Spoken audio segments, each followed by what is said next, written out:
Spectrum Youth and Family Services says in the nearly 2 years since opening their doors in St. Albans, they've helped almost 400 kids. As NBC5's Sid Boulay shows us, it has the organization expanding its services there with 2 new programs in Franklin and Grand Isle counties.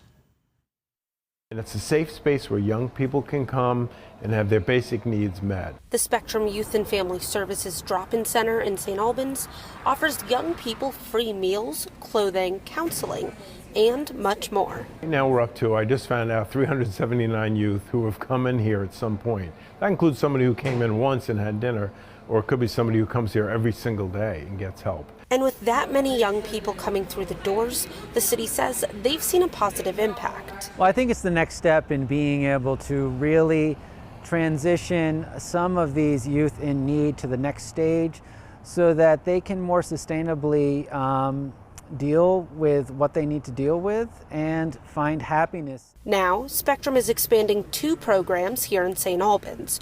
One is the statewide Compass program. The idea is, how do we help young people who are struggling in some way and keep them from coming into the foster care system? That's what we don't want. We want to keep kids with their families in their homes. Spectrum has been selected by the state to run the Compass program for Franklin and Grand Isle counties. So if there's problems in school, there's problems with the family, there's conflict, whatever it is, we're going to work with those families and work with those children so they can remain in their home and not end up in the foster care system or even in the homeless system. The second program is a housing program with the Champlain Housing Trust. They master leased to us 3 apartments, 1-bedroom apartments. So we took young people who are struggling with homelessness or precariously housed, and we have them in there. They're paying us some rent.